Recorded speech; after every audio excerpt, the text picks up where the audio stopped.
Hello, hello. Welcome to the PG-ish podcast. I'm Erin, a corporate marketing manager by day, podcast host by night, and single mom to 2 young daughters 24/7. In short, PG-ish parenting is the cliff notes to personal growth as a parent. Since those kiddos are always watching and learning from the adults in their life, like you, PG-ish is parenting guidance-ish to support a life worthy of imitating. Welcome and enjoy.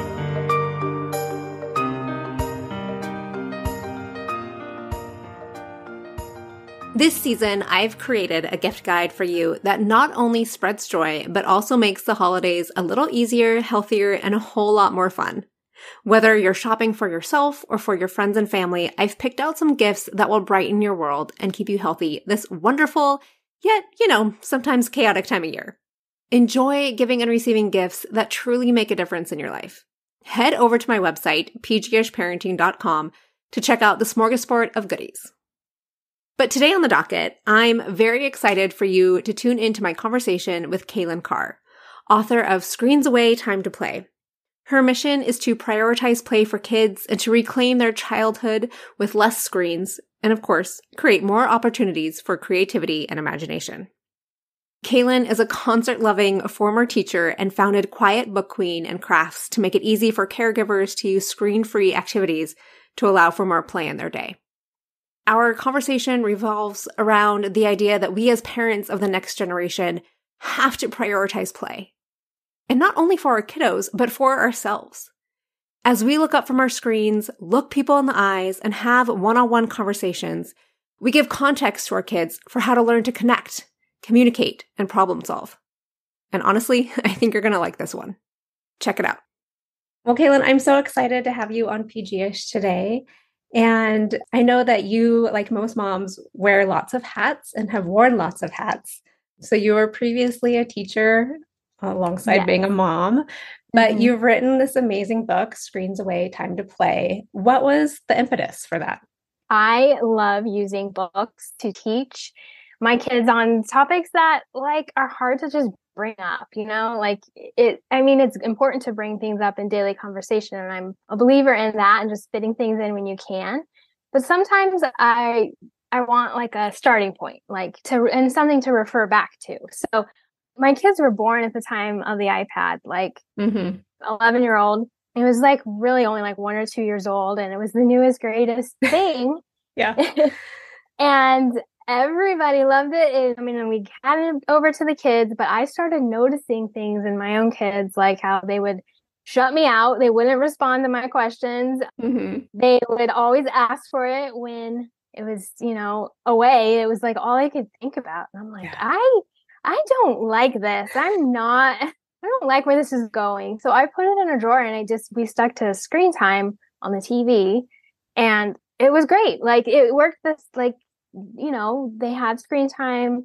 I had some time where they were, very much staying in one spot, and I knew where they would be, but I didn't have all that extra effects of the, almost an addiction in a child. But other people around us were still using them. And I just wanted a resource to show my kids on why we limit screen time, why they need to be doing so many more things. Their job is to play. And so there weren't any books out there like that. Yeah. And now that my kids are older, I still want to try to use it to help explain it to them in a simple, lighthearted, carefree, rhyming, fun, playful way.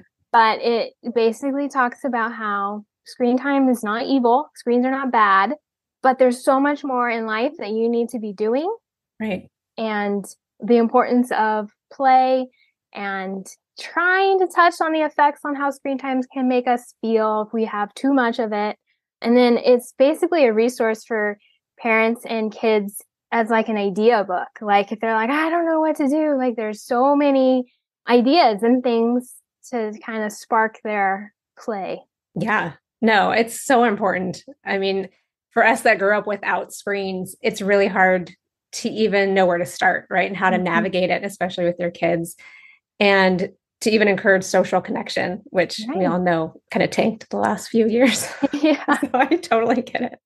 My kids are similar ages, so we've gone through that same battle, and during the pandemic, my kids actually got brand new iPads. I did not buy them and I did not want them in my house, but just seeing like, oh, they had their own, it just made it even worse. So having a book to even start somewhere that conversation with our kids is so important. Mm-hmm. Thank you in advance. You're welcome. I really truly hope it's a resource and it's a help for parents to start that conversation and for kids to realize, oh yeah, like there's more to life than watching things. For sure. Yeah. And it's silly that I feel like we even have to have that conversation, but that's just the day and age that we live in, right? Like, I completely agree. Like, I think about it sometimes and like my job is encouraging play and to get off screens. And like the fact that like I feel a lot of times like a minority, like there's so many people who are like, oh, it's not a big deal. It's what the way kids are now these days. It's the way they play. Yeah. And I'm like over here battling, like it is not the way kids are supposed to play. This is not okay. Like little bits is not going to hurt them. Yeah. But when you're replacing so many of these activities, you can color on an iPad now. You can read stories. You can play games. You can listen to music. You can watch people reading stories. And it's just, that stuff is not the same as doing it in real life. And the kids have this foundation, like they need this foundation in the early years to like know who they are, to develop their interests, to create, I mean, even as basic as develop fine motor skills. Right. And, like just this foundation needs to be solid before you move on to incorporating. I mean, technology is a great tool and I'm not against tech, but I am just so for prioritizing play. Like we have to make an effort to maintain a childhood for our kids. Yes. And childhood is so short. It's like, let them just be wild and crazy outside. And they have the rest of their lives to be on a screen. Exactly. Most likely. Yeah, there's definitely a time and place for it. And it's just interesting even to watch, you know, some friends and even family members who are so involved in gaming. And I'm like, how? Like, I don't have that mentality. I don't know how you can sit for hours. And like, yet that's their form of socializing because they're playing against their friends, you know, but I'm like, can you like go talk to them? Like, like, what is that replacing? Is it like a crutch, you know, where you're not able, like when they grow up and have a job and like actually have to talk to people. Yeah. It's worrisome. It is for sure. And I mean, it's not just like the developmental, it's the mental, it's the physical. If they're just sitting on a screen, then they're not getting exercise. And I mean, even that's like a long-term thing of the idea of what exercise is to them rather than just playing. And I think that's hard enough for us as adults, right? Like trying to fit in all this stuff. It really does like affect all the, you know, parts of the human body. Like you said, mental, physical, emotional, like social, like it is entwined everywhere. Yeah. And it's a hard battle for us parents who remember our childhood and how it used to be, but trying to balance this new way of life because they're not going anywhere. And it's a struggle. It is. And I mean, play, I think we lose the idea of play as an adult, and play is so important. Like, I mean, in play, I use that loosely, but I mean, it's really anything that brings you joy, right? And we're in this epidemic now of adults who are like, I'm so burnt out, you know, and just having all these mental and health struggles. And I think part of it's because we've lost that idea of what play is. And if they're already losing it in kids, like, like you said, it's very worrisome for the future. Play is a muscle. And as kids, like they should be playing all the time and using it. But even younger kids, when they are resorting to being entertained by screen passively and not actively seeking out their own entertainment and playing and deciding what they want to do, they're going to lose that muscle. Yeah. And then even as you get older, like you said, it is not necessarily, you don't have to go outside and do cartwheels, you know, and play as an adult, but it's all about, you know, letting loose a little, like getting creative, finding something you enjoy, taking a break from the day to day. It's so important for your mental health, and it releases endorphins and gets, you know, your body moving creatively. And I mean, it's just so, it's not something that we should be writing off as like, that's what kids do. Yes, it's their job to play. I have way too many things to do. No, it's still very important for adults and big kids too. It's like, Yeah. they're like, oh, I'm not going to play. Like, I'm too big to play. Like, my play is my phone or like, no, big kids need to play too. Yeah, no, exactly. And those endorphins are key because I think we've replaced the natural endorphins of doing something that feels good with social media and getting those likes. And that's not a replacement. It's not one to one. Like, yeah, those dopamine hits, it's a powerful, powerful thing. And I struggle with that being on social media. Like, I have a very love-hate relationship. I love because I'm able to connect with my like-minded parents that I know there's still people out there who are passionate about prioritizing play and who are lower tech, but like to reach them, I have to deal with the algorithms and the dopamine like trickle of me. Like, I just got on here to post, and then I find myself like in that loop of always, oh, I'm checking Facebook and I'm checking my email. And it's just, I just don't like it. Yeah. I mean, I have this conversation with so many people adults being addicted, and this is what we're modeling to our kids is that it's just normal to not get bored ever. Like, you're standing in line at the grocery store and you're like, instead of daydreaming or doing whatever, having a conversation with a real human, we just whip out our phones.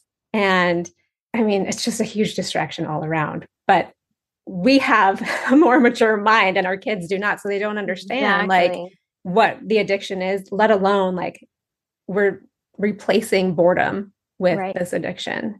And boredom is such a healthy feeling, emotion. I mean, it's not pleasant. It's slightly uncomfortable, but it's something that you have to learn how to deal with as you grow up, or, it's just, you're going to have a screen in your face at all times and like never know what to do. And so you have to, that's part of my book says, it's okay to be bored, and talks about, you get to choose what you want to do for your day. So figure that out. Somebody else isn't telling you what to do. Yeah. And it just allows space for creativity and imagination. Absolutely. When we don't have a screen in our face. And you think about like my ideas come like at times when I am not plugged in, like to anything, I love to listen to music, but I find those times like I was out gardening and pulling weeds, and I forced myself to not be attached to anything and just give myself that time to just think in my head and let it flow. Our brains need rest too. And like when we're always giving them input, they don't ever have a chance to slow down. And you wonder why, ideas come in the shower. It's because you're like, you can't do anything else. You're thinking and your brain is processing. So, I mean, I'm not against a good podcast, a good audio book, like music, whenever you're, busy and trying to do things and multitask. I get that, but also just don't forget to just give a little quiet time too, and just give you the space.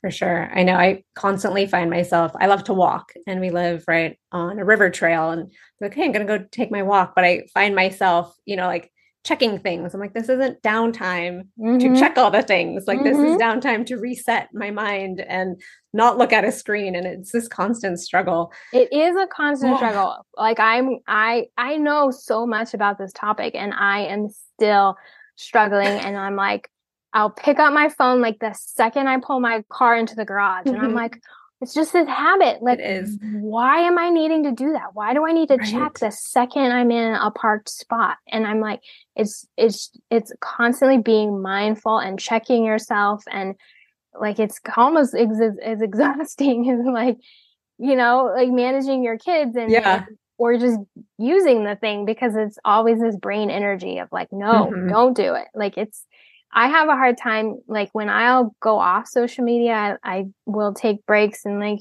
just be like, you know what, I'm going to take a break right now. And it's so hard to get back on and get back going. It's not easy to like balance, like, oh, I'm only going to check it like 30 minutes a day. And then it's way harder for me. I either need to like be completely gone and off and away, or like be involved in it. So anyone, you're not alone. Yeah, no, it's true. There's really no middle ground, because it has become such a habit to check constantly, which is really unfortunate. And again, it goes back to like, we've created these habits for ourselves and yet we're modeling them, even though we know that they're Right? bad. And it's like, oh, this vicious cycle. Like, how do you break it? When my kids were little and like nursing, like I would put my phone away and I would try like be focused on, like I would even read a book, or like a book that I liked, but I would like read it aloud to them so they could just, hear the voice. And as they got older and I was just starting my business, like, I would try to squeeze everything in just nap times and bedtimes. But there were still those times where I would, sneak on my phone and try to figure it out. And I learned that like, this is not what I want them seeing from me. I don't want them seeing my phone in front of my face. Yeah. And so I started to like, kind of, if I needed to get on my phone, I would, verbalize what I'm doing. Like I need to get on and check my email for this one email. I'm texting grandma about later today. I'm looking up a recipe. But even then, I find myself still getting stuck in these loops and these traps. And like, okay, I'm on Pinterest cooking dinner and there's a recipe. And then I'm like, oh, I'm going to check Instagram. And so I finally just recently, I realized what I was doing and I don't like this. So I started writing recipes down on an old fashioned note card. So all I had to do was pull my note card out and cook dinner. And I'm trying to find all the ways to be free of my phone when I don't absolutely need it, try to go back to a watch, go back to, right. I mean, a digital camera is a little clunky to carry around, but so basically that's why I still have it, is so I can take pictures. No, those are great. And I love the idea of verbalizing what you're doing because it's so easy for our kids to just see us on our phone and not know, like, I might be checking my bank account, like I need to pay this bill, or it's like we're adulting. Yes. Not all the time, but there are moments where we're not just on it for fun, which they just think it is. And it's, when you were a kid and your parents would go to the ATM, it's like you wanted to push all the buttons. So it's like your kids want to be on all the screens. Yeah.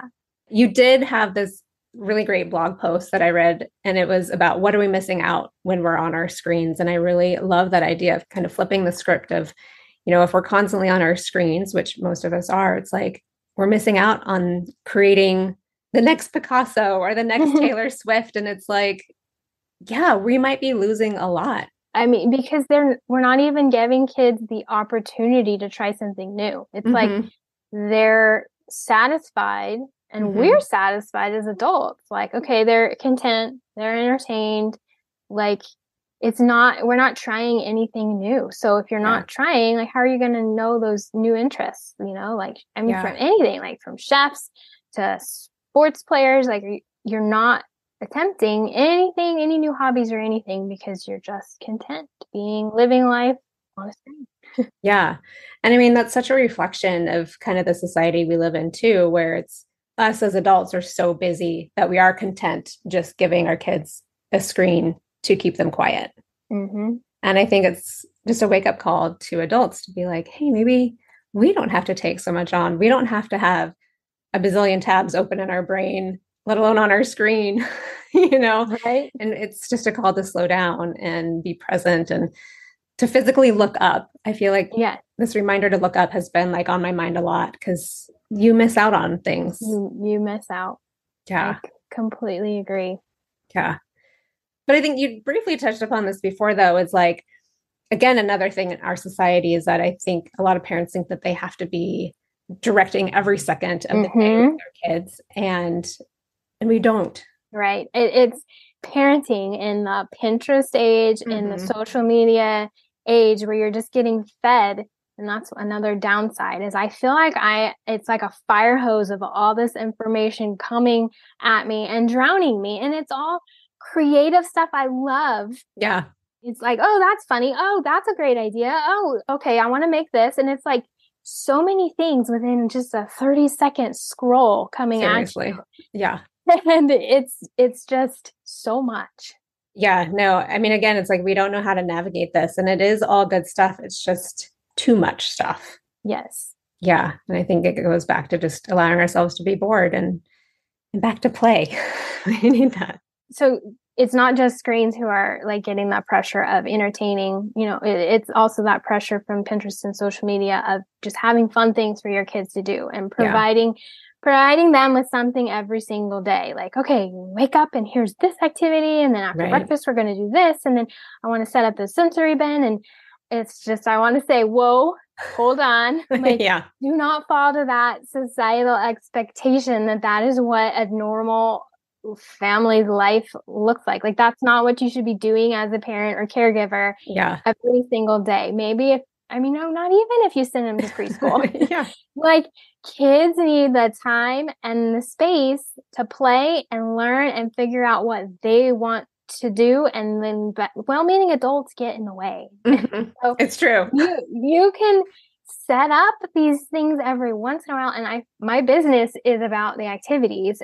And I'm like, yes, I have quiet books. And yes, I have like printable activities where, it's for times like the little spots of time in a day where you might need something. You'd like to cook dinner in peace and you want to give them something to do, or you want to go to a restaurant, but not, have to hand over your phone. And so that's the times that I feel like my activities are really great and really useful, but it doesn't mean that I'm expecting and promoting like this constant stream of activities. So just let your kids do what they're going to do. And, you kind of set them up with these, open-ended toys that they have, play areas, and then let them go and what they want to do. Yeah. I mean, you just reminded me of my childhood, and my sister and I would ride bikes all day, and we would go make mud pies in the backyard and play with our animals. And we were just let loose. I don't even know where our parents were, to be honest, I know. Like, I think about that too. I was like, what did my mom do? I know. Didn't plan a thing. That's for sure. I know. And it was the best. It really was. And it gives the kids their independence that they're, looking for. But I do know, like, sometimes kids don't play well independently.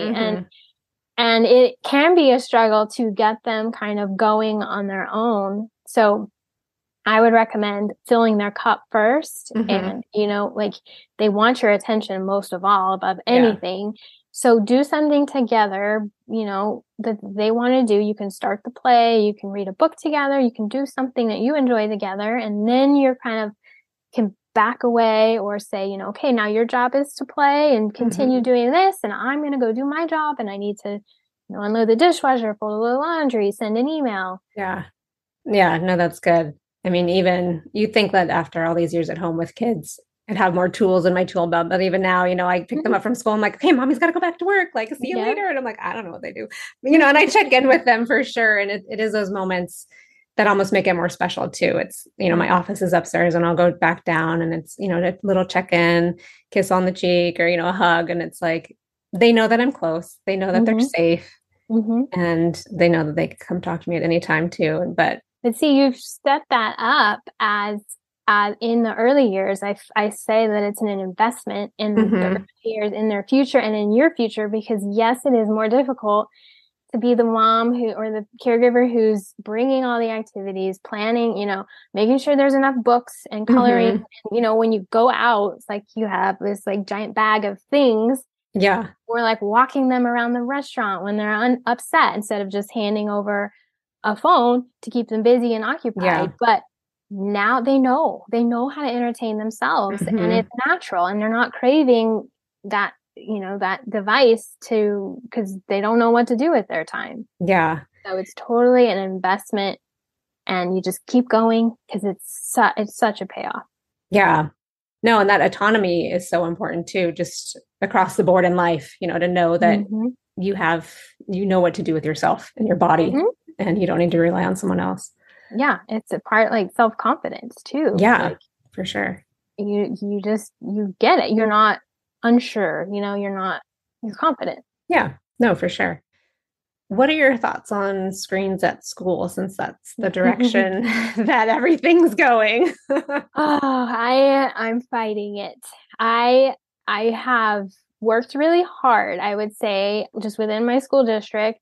Every year, when my kids start the school year with the teacher, like I have a conversation with the teacher the big key is just to have a conversation, because this is a person you don't know. Like if you're, I mean, it's a new grade and you might know them if you're involved in the school, but oftentimes you're not. So you have to come at it as not putting them on the defense, you know, like ask questions just to get to know how they use screens in the classroom. And when the kids were younger, it really wasn't, thankfully, they had maybe a center of like a computer time, but as they get older, it definitely changes. So I just ask the teacher to not, like when my kids finish work early, to not just to allow them to do non-screen activities. That's kind of I say, I understand tech is a tool and I know it's going to be used in the curriculum and for things, and it is some things that they need to learn. And I've talked to like higher ups and principals and even the superintendent. I have gone there, but just like say, can we use tech as a tool that can't be replaced with anything else? Yeah. Like if it's a book, I would rather them be reading a book instead of a screen on the computer, because there's so many studies that it's better for comprehension to have it in a book in front of you. When you're writing things out, your brain processes it and remembers things versus just typing in vocabulary words.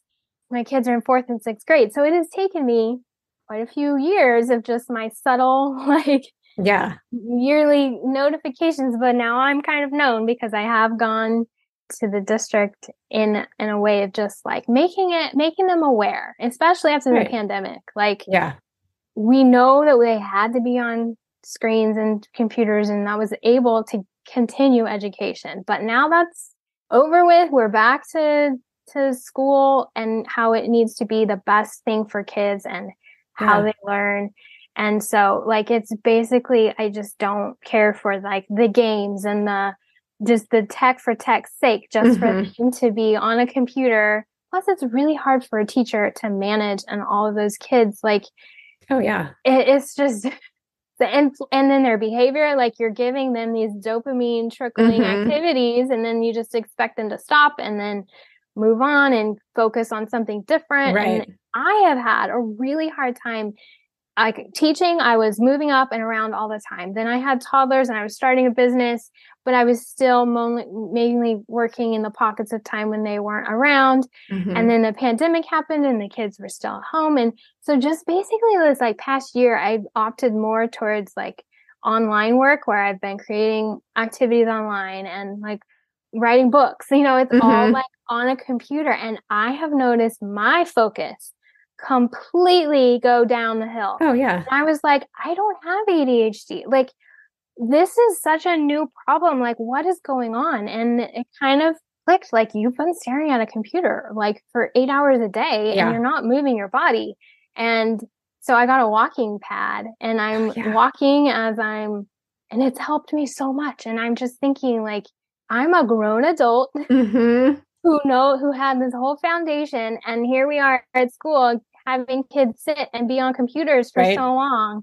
And I'm like, it's not a good road to go down. So I would just recommend, be an advocate. If that really bothers you, like, speak up, because there are other parents out there. I talk to other parents and moms, and I was like, how do you feel about the kids on the computer? And they would all be like, oh, I just think it's terrible. And I'm like, well, let's say something. Right. Let's do something about it. Yeah. But I know it's really hard. It's hard to bring up that issue, but I feel like it's really important. No, it is. And I'm right there with you. And I think it's hard when you feel like you're up against a school district who is enforcing these things too. You're like, well, what is little me can be able to do? But you never know. So I love that.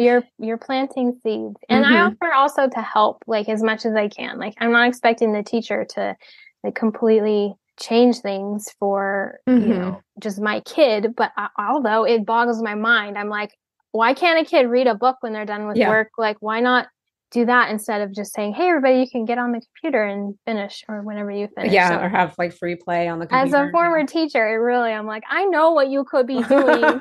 Right. And it's opting for like this other route that's not the best for kids. Yeah. Yeah. And I mean, and then I think about their eyeballs. I'm like, goodness gracious, in like 10 years, all these kids are going to be needing glasses because they've just stared at a screen. And it's even like my kids both have got glasses in third grade. And I was like, okay, we limited screen time. Like, what is going on here? My husband and I like didn't have glasses till like I just got them like maybe 5 years ago. Yeah. But then I started reading studies and I'm like, oh, the sunlight and being outside is so critical during those years. Mm-hmm. And that can also be. So then I'm like, oh no, were we not outside enough? Right. Like, more mom shame. We were, but it's hot in the summer. So maybe we spent too much time. You just don't know, but it's definitely, again, there's other studies out there that it strains your eyes, can give you headache, posture issues. Oh my gosh. This is all when kids are developing in their early years, and it's formative for the rest of their lives. Yeah. There were so many things that I was thinking of when you were talking of, I mean, I love your idea of a walking pad because I find myself in the same funk. You know, I have a corporate job and I stare at a screen all day to then only move to like my little screen afterwards, you know, like the big screen, the TV screen later. And it's like, what am I doing? You know, this is so bad. So I love that idea of getting a walking pad and just taking breaks. I'm usually really good at taking breaks throughout the day just to get sunshine and moving my body and outside. But then I was thinking of how recesses at school are being taken away or shortened. And I'm like, what are we doing to our poor kids? I know. But again, whole other conversation we could go there.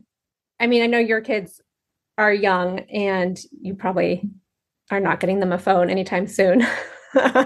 Nope. But I know my 7th grader, you know, that's been a sore subject this year so far as all of her friends have phones and she's begging for one. And I'm like, I know you don't like me right now because I'm not going to buy you one. I'm like, maybe I'll get you a flip phone. But like, I hope that you will recognize in the future that I was doing this out of love and protecting you from a lot of things. But I actually had to have a conversation with her school because they were signing up for various activities and there were QR codes all over school to sign up. And she came home one day really mad and she's like, I can't even sign up. I bet there aren't any like spaces left. And I'm like, all right, I'll call the school, you know. And I'm like, hey, what are you doing for the minority of children that don't have phones? Like my child can't be the only one. How can she sign up? And it was a long kind of roundabout conversation, but finally got her to sign up for things without a phone. But it's like, yeah, I don't think schools are thinking this through all the way. They're just kind of pushing the easy button of. Yeah. And it's like, that's okay for adults, but you can't assume that that's what kids. And that's another issue that it's what I really went towards, like the board. I spoke in front of the board and about cell phones in schools because it's so distracting.